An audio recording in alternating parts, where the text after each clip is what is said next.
We are live, Hi. I believe. Hi, everybody. I am Melanie Weller, and with me is Elizabeth Christoph. Hello. And we know everybody is feeling a lot of emotions right now, and a lot of stress, and really feeling the crisis. And it's really important to us that this doesn't make you sick, that it doesn't create poor health within you. Do you want to go add on to that, Yeah, Elizabeth? I think, there's so much going on with this current climate that is stressful right now and also probably re-triggers old stresses, old feelings inside of the body for people. And what we know to be true is that stress and emotions are inside of our body and they need to be expressed, and we need to have tools and processes to be able to move that stuff out of the body and through the body so that we don't get shut down, we don't get sick, and we can be resilient in these times and keep going without having to sacrifice our health and our well-being. And so it is very important to us to offer these tools to people. And I think our upcoming workshop is really appropriately timed because we're going to be teaching a lot of really practical science-based tools and practices that people can use to create safety in their body, to regulate, and to stay well under the current climate. Yes, crisis impairs. It can, sometimes you can have really clear vision in it, and sometimes it's really hard to have clear vision in the midst of crisis and to make decisions that really serve you and serve the collective, serve the people around you, and to and really being able to stay in your body and not what we all do reflexively in the midst of trauma and crisis is to shove our energy outside of ourselves and to dissociate from our bodies. And that can lead to poor decision making. It can lead to patterns that, in the midst of a crisis, they can be really helpful. But, if you're in an immediate threat, being in fight or flight is really useful to be able to have the alertness, the awareness, and then to run and be able to rest. But that is not a sustainable state of consciousness. It's not a sustainable state of physiology. You cannot live constantly running from a threat or running in, where you're maybe not literally running, but your physiology is wanting you to run, wanting you to, is thinking that you're being chased, being Mm-hmm. pursued.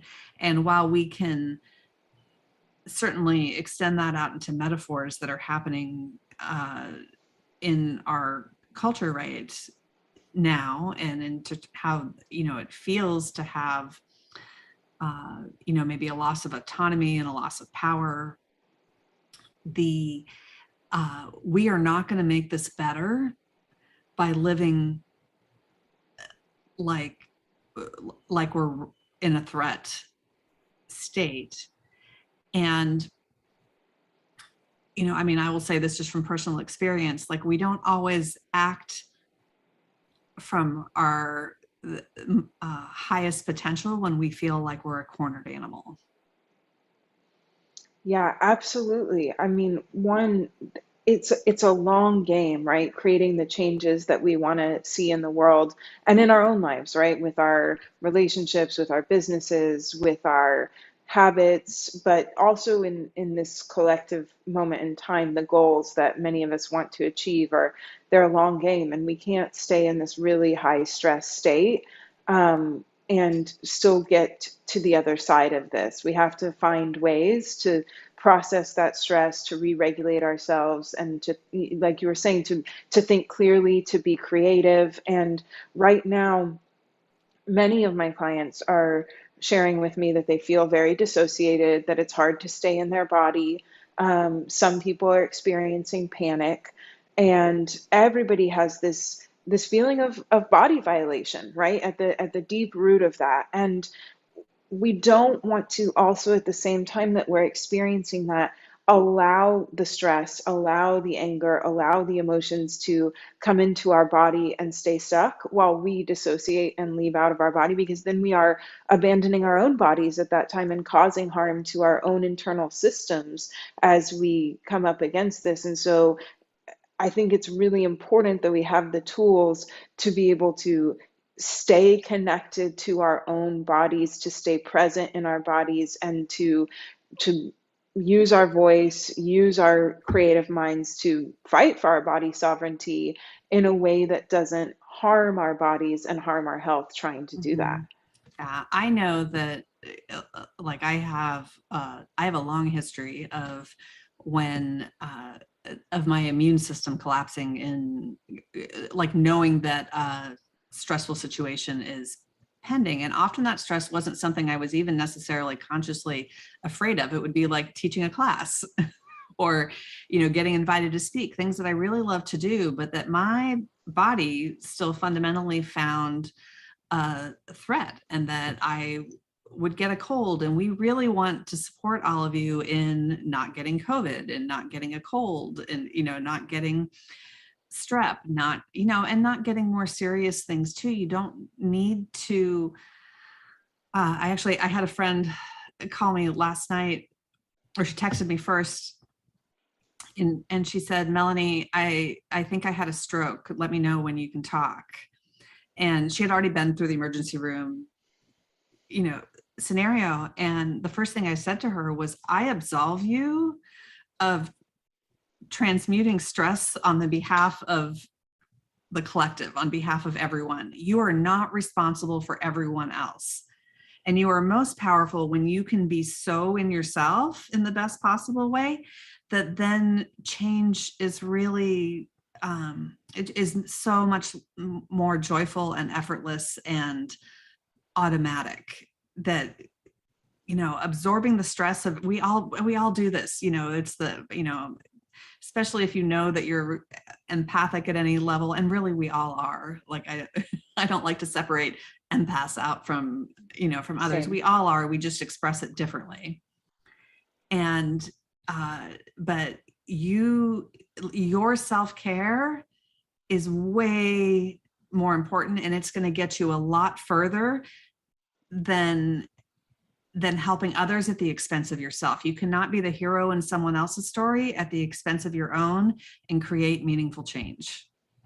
Absolutely. It's so important, and there's so much change that can be brought about through reclaiming our joy and reclaiming our pleasure and improving our health and improving our wellness. And what if we allow that change and the creation of the new world that we want to come from that place? And that really requires us to do the work to move out of that stress state, to heal the things that are happening in our body as we get stressed, because we just aren't going to be able to create the world that we want to from that place of fight, fight, freeze, and shutdown. Mhm. And just like you were talking about too, I have experienced that so often in my life when there are things that I really want to do that are important to me, go on a podcast, share my vision, talk about meaningful issues, engage in conversation that maybe is a little bit controversial, or, set boundaries in my life. And these are things that I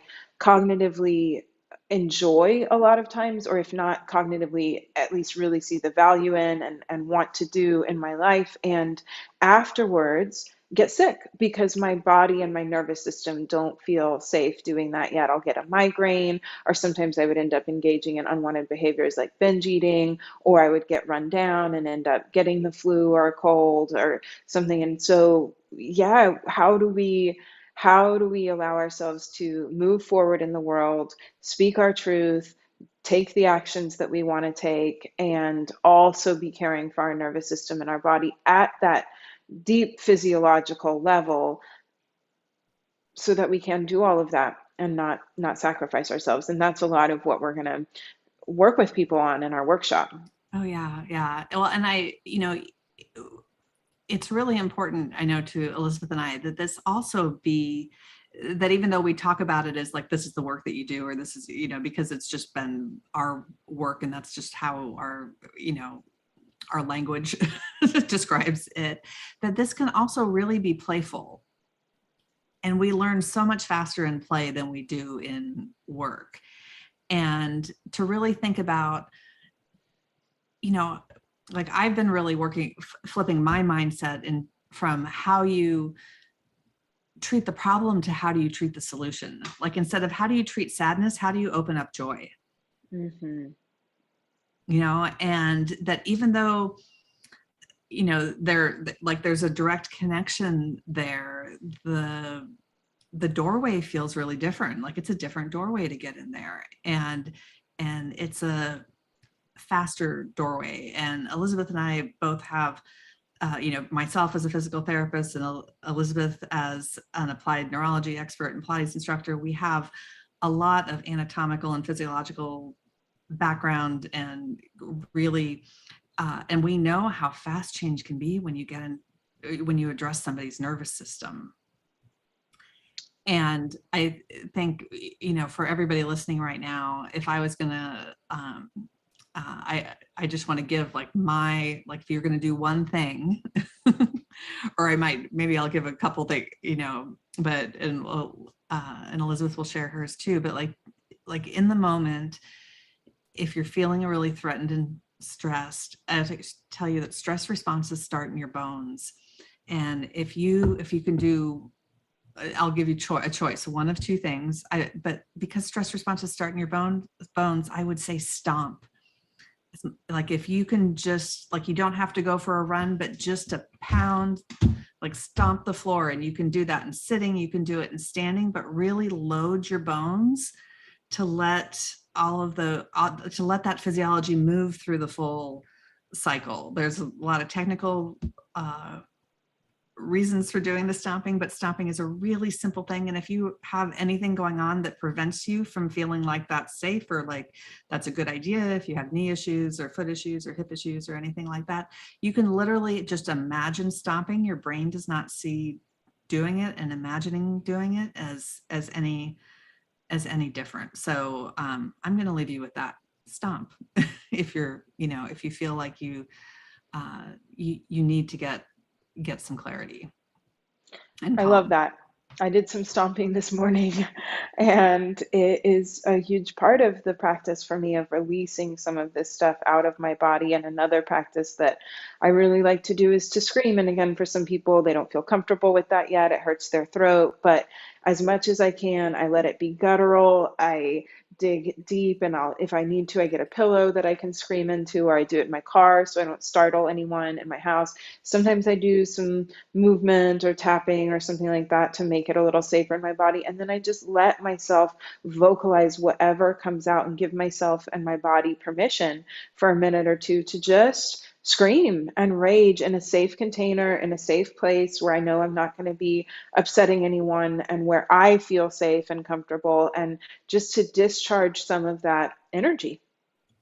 Yes, and really a scream is a big exhale, and that was my other thing that I was going to suggest, that when you're screaming, you are just fully exhaling at a level that you don't in your everyday breathing and life. And if we all stomped and exhaled more, the world would be a very different place very, very quickly. And the link to our upcoming workshop this week, it's Tuesday, Wednesday, Thursday from 10 to 11 a.m. Central. And if you can sign up, you can get the replay if you're unable to attend live. It's all free.